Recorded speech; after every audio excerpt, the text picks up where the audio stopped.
रायगड, महाराष्ट्रासह देश विदेशातील ताज्या बातम्या पाहण्यासाठी मॅक्स इंडिया लाईव्ह चॅनलला सबस्क्राइब करा आणि बेल आयकॉन दाबायला विसरू नका. भुजबळांनी शपथ घेतल्यानंतर शिवसेनेकडून विशेषतः उद्धव बाळासाहेब ठाकरे यांच्या शिवसेनेकडून एकनाथ शिंदेची काही जुनी भाषणं जी आहेत ती सोशल मीडियावरती ट्विट केली जात आहेत, फिरवली जात आहेत. त्याच्यामध्ये मी कसं ज्यांनी बाळासाहेबांना याच्यामध्ये टाकलं, जेलमध्ये टाकलं, त्यांच्या मांडीला लावून बसणार नाही, अशा अशा काही जुनी भाषणं आहेत. त्या सगळ्या घडामोडीकडं तुम्ही पक्ष म्हणून कसं बघताय, म्हणजे काय नेमकं वाटतं याच्यावरती? सत्ताधारी किंवा विरोधकांनी याच्यावरती बोलणं किंवा ज्या गोष्टी असतात महत्त्वाच्या असतात, तुम्ही कसं बघणार? बघा, भुजबळ साहेबांना मंत्रिपदामध्ये गेल्याचा आम्हाला आनंद आहेच, त्यांच्याबद्दल आम्हाला काय वाईट बोलण्याची गरज नाही आहे. परंतु आज एकनाथ शिंदेंनी काय तत्त्व जे आहेत, विचार जे आहेत, त्याला पूर्णपणे तिलांजली दिलेली आहे. पूर्णपणे तिलांजली दिलेली आहे. केवळ आणि केवळ सत्तेसाठी ॲडजस्टमेंट करायची आणि भारतीय जनता पक्षाची लाचारी स्वीकारायची, हे धोरण सध्या शिंदे गटाचं आहे. नाही लाचारी स्वीकारली, पत्करली तर ढुंगणावर लात मारून ते काढून टाकतील, फेकून देतील, ही भीती आहे. त्यामुळे शिंदे गटाची गच्छंती ही एक ना एक दिवस होणारच आहे आणि ती वाचवण्यासाठी अशा पद्धतीने लागून चालून करून भुजबळांची बदनामी करण्याचं जे काम चाललं आहे त्याची दखल मुख्यमंत्र्यांनी घ्यावी किंवा अमित शाह साहेबांनी घ्यावी असं मला वाटतं. भाई, ऑपरेशन सिंदूर आता पार पडलेलं आहे आणि त्यावेळेला दुगण पाडायला मिसाईलचा वापर केला असं वडेट्टीवार म्हणाले. तर त्याच्यावर फडणवीसांनी असं म्हटलं, मूर्खांना आम्ही उत्तर देत नाही. सिंदूर जो झाला, सिंदूरमध्ये ज्या भारतीय जवानांनी आपलं शौर्य दाखवलेलं आहे त्यांच्याबद्दल आम्हाला अभिमान आहे. परंतु बऱ्याच गोष्टी संशयास्पद आहेत असं अनेक वर्तमानपत्राचे प्रतिनिधी आणि जे अभ्यासक आहेत ते सांगतायत. त्याचा खुलासासुद्धा केंद्र सरकारने, संरक्षण खात्याने, गृह खात्याने करण्याची आवश्यकता आहे. इकडे आमच्या सैन्याने ज्या पद्धतीने पाकिस्तानमध्ये घुसून दहशतवाद्यांचा खात्मा केला, त्याच पद्धतीने पाकिस्तानी सैन्याने सुद्धा आमच्या जम्मू काश्मीरमध्ये खूप मोठं नुकसान केलेलं आहे. तिथल्या जीविताचं खूप मोठ्या प्रमाणात जीवितहानीसुद्धा झालेली आहे, पंजाबमध्ये झालेली आहे. त्याची आकडेवारी अद्याप आपल्याकडे येत नाही आहे. ती झाकून का ठेवताय? आजसुद्धा जम्मूमध्ये, श्रीनगरमध्ये काही झालं नाही, पण जम्मूमध्ये कसं काय झालं त्याचा शोध केंद्र सरकारची गुप्तचर यंत्रणा घेईल अशी एक भाबडी आशा करायला का हरकत नाही. साहेब, महामार्गाचं काम असेल कुठेतरी अर्धवट राहिलेले दिसून येते. आता पावसाळा सुरू झालाय, चिखलाचं साम्राज्य आहे सगळीकडे. ग्रामीण भागातल्या रस्त्यावर सुद्धा चिखलाचं साम्राज्य, रस्ते अपूर्ण. काय आपण या सगळ्या परिस्थिती? खरं म्हणजे मिरा नागपूर हा रस्ता म्हणजे जीव घेणारा रस्ता झालेला आहे. रत्नागिरी म्हणजे साळवी स्टॉप ते अगदी दाभोळ, अगदी काल मी दौरा केला संपूर्ण याच्यामध्ये, भयानक अवस्था रस्त्याची झालेली आहे. अनेक वाहनांची अपघात त्या ठिकाणी होत आहेत. त्यानंतर मुंबई गोवा राष्ट्रीय महामार्गसुद्धा तसाच आहे. आता अजितदादांनी त्या दिवशी सांगितलं 30 जूनपर्यंत. कोणत्या भविष्यावर अजितदादांनी वक्तव्य केलं मला कळत नाही आहे. त्यांनी ह्या सगळ्या मंत्र्यांना माझी विनंती आहे, इवन माननीय नितीन गडकरी साहेबांना सुद्धा विनंती आहे की अख्ख्या देशातले तुम्ही महामार्ग एवढ्या जलद गतीने बनवताय ना, तुम्ही स्वतः एकदा या त्याने प्रवास करा. माणगाव रायगड ते पाली इथपर्यंतचा प्रवास माननीय गडकरी साहेबांनी करावा. तसाच साळवी स्टॉप ते साखरपा या रस्त्याने सुद्धा त्यांनी प्रवास करावा. मग कळेल की त्यांचं डिपार्टमेंट लोकांना कसं मृत्यूच्या खाईत ढकलायला तयार झालेलं आहे ते. आणि नॅशनल हायवेचे प्रमुख अधिकारीच नाहीये गेले कित्येक दिवस, म्हणून ते चिपळूणचं ब्रिज पडलं होतं ना. म्हणजे मुंबईमध्ये बसलेल्या एका अधिकाऱ्याने स्वतःच्या मलिदा खाण्यासाठी नवीन त्या ब्रिजची डिझाईन बनवली, रेग्युलर ब्रिज सोडून वेगळी बनवली, कारण त्याच्यात मोठ्या टक्केवारी त्याला मिळणार होती. कोणी सुपरविजन नाही हायवे ऑथॉरिटीचं आणि ठेकेदाराने स्वतःच्या मनमानीप्रमाणे ते बीम टाकलं आणि त्याचं टाय व्यवस्थित झालं नाही आणि एका दिवशी पहाटे चिपळूणचं ब्रिज कोसळलं. आता पुन्हा एरे माझ्या मागल्या, पुन्हा सिंगल कॉलमवर ते ब्रिज उभं करायचं काम चाललेलं आहे. त्यामुळे हायवेची मक्तेदारी सध्या ठेकेदारांकडे आहे आणि अधिकाऱ्यांनी फक्त त्यांची टक्केवारी महिन्याची घ्यायची आणि गप्पा बसायचं. मंत्र्यांना त्याचं काय देणं घेणं पडलेलंच नाही आहे. सध्याचे मंत्री आलेच नाही, पूर्वीचे मंत्री तरी मध्ये मध्ये दाखवण्यासाठी का दौरा करायचे रवींद्र चव्हाण, पण आताच्या सार्वजनिक बांधकाम मंत्र्यांना काय त्याचं पडलेलंच नाही. 2017च्या प्रभाग रचनेनुसारच मुंबई महानगरपालिकेच्या निवडणुका होतील असं सांगितलं जाते, कसं वाटतं? हां, आम्ही त्याला तयार आहोत.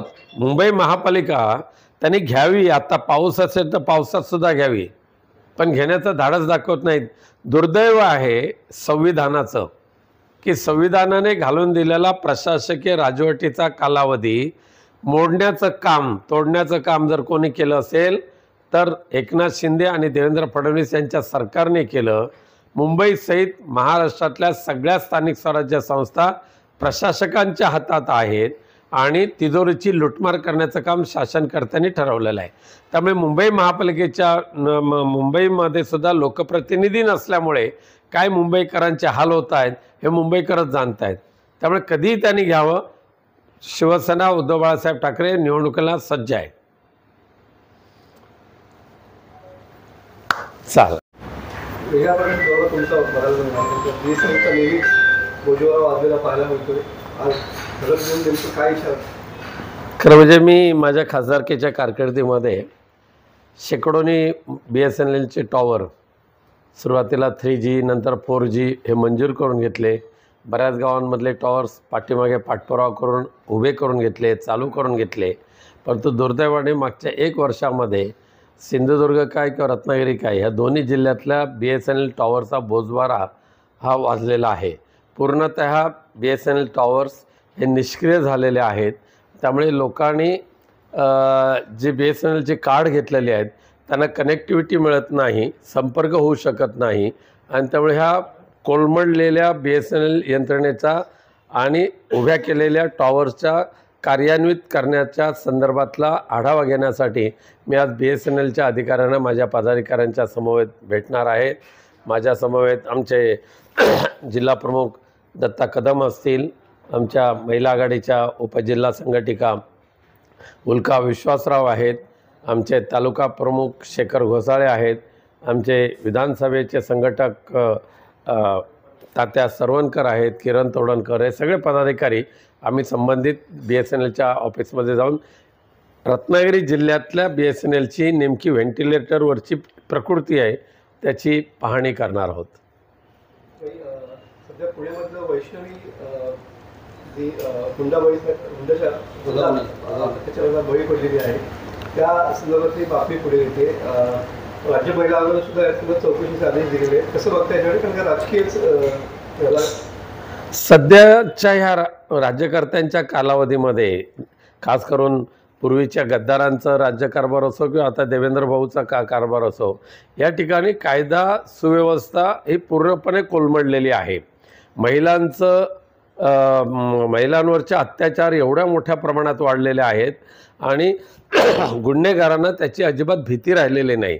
पोलीस त्यांचे मित्र आहेत अशा पद्धतीच्या भावनेमध्ये, मानसिकतेमध्ये हे गुन्हेगार वावरत आहेत आणि त्यामुळे पुण्यामधली ही जी घटना ही खूपच हृदयद्रावक आहे. पण मला आशा करूया की गृहमंत्री निपक्षपातीपणाने त्याची चौकशी करतील आणि जे अपराधी असतील त्यांना फासावर चढवण्याचा प्रयत्न करतील. मंत्रिमंडळ भुजबळ यांचे मंत्रिमंडळ पुण्याला वर्णी आलेली पाहायला मिळते. कसं बघता या राजकीय समीकरणाकडे? नाही, ठीक आहे. काय भुजबळांचं गंगेत घोडं नालं आहे. जे काय समाधान म्हणजे मंत्रिपद मिळालं नाही म्हणून ज्या पद्धतीने ते अस्वस्थ झाले होते, ती अस्वस्थता भुजबळ साहेबांची थांबली असेल असं म्हणायला काय हरकत नाही. राज्यात सगळीकडे पाऊस पडतोय, शेतकऱ्यांची खूप वाईट अवस्था आहे. इकडे आंबा पिकाचं पण मोठं नुकसान आहे, तिकडे कांदा पिकाचं मोठं नुकसान आहे. खरं म्हणजे कोकणातील आंबा उत्पादकांचा शेवटचा मे महिन्याचा जो हंगाम असतो हा त्यांच्या दृष्टिकोनातून अत्यंत महत्त्वाचा असतो. पण दुर्दैवाने ह्या पावसाने संपूर्ण आंबा बागायतदार उद्ध्वस्त जसे झाले तसेच उत्तर महाराष्ट्रातील कांदा उत्पादकसुद्धा पूर्णपणे उद्ध्वस्त झालेले आहेत. वर्षाच्या संपूर्ण उपजीविकेचं साधन म्हणून आंबा आणि कांदा असतो. पण ह्या पावसाने ह्या आंबा उत्पादकांना मात्र भविष्यकाळ अंधारात ढकललेला आहे. आंबा उत्पादकांचा आम्ही मागणी करतो सरकारने त्याची तातडीने भरपाई करून द्यावी, नुकसान भरपाई द्यावी. पण फक्त हे आता सोपस्कार झाले, सरकार त्याच्यावर काय गंभीर राहिलेलं नाही. आणि कोकणच्या बाबत कदाचित कांद्याला नुकसान भरपाई मिळेल, पण कोकणातल्या आंबा उत्पादकांना नुकसान भरपाई मिळेल ही केवळ आशा झालेली आहे. कारण कोकणातले आमचे सगळे राज्यकर्ते, मंत्री हे सगळे, त्यांना त्याचं काहीच देणं घेणं पडलेलं नाही आहे. साहेब, गेल्या वर्षी युती सरकारने घोषित केले होते की काजू उत्पादक शेतकऱ्यांना प्रत्येक किलो मागे 10 रुपये हमी भाव देणार, ते काही मिळालेले नाही. आणि या वर्षी सुद्धा काही देणार का, आपण काय माहिती नाही? गेल्या वर्षीप्रमाणे यावर्षी सुद्धा काजू उत्पादकांच्या तोंडाला पानं पुसण्याचं काम हे युती सरकार करणार आहे, देवेंद्र फडणवीसांचं सरकार करणार आहे. गोव्यामध्ये जो काजूचा भाव मिळतो, किंबहुना त्याच क्वालिटीचा काजू आमच्या सिंधुदुर्गमध्ये आणि रत्नागिरीमध्ये, राजापूरच्या भागामध्ये होतो. पण गोव्याला जो भाव मिळतो तो आमच्या राजापूर किंवा रत्नागिरीवाल्यांना मिळत नाही. ही दुर्दैवी घटना आहे. आम्ही कोकलतोय की गोव्याप्रमाणे तर ते भाव द्या. गेल्या वर्षी केवढा मोठा राजा उदार झाला आणि प्रति किलो 10 रुपयाचं अनुदान देऊ म्हणून जाहीर केलं. अद्यापही एकही नवीन पैसा अनुदानाचा काजू उत्पादक शेतकऱ्यांना मिळालेला नाही. पण ह्या वर्षी आम्ही ते मागायचं सोडूनच दिलं, कारण निर्लज्ज सरकार आहे. त्यांच्याकडे किती वेळा हे मागणी करायची. धुळ्यामध्ये जी घटना आहे, अंदाज कमिटीसाठी 5 कोटी रुपयांचा ठिकाणी रेस्ट हाऊसमध्ये सापडलेले मिळाले आणि आरोप केला होता.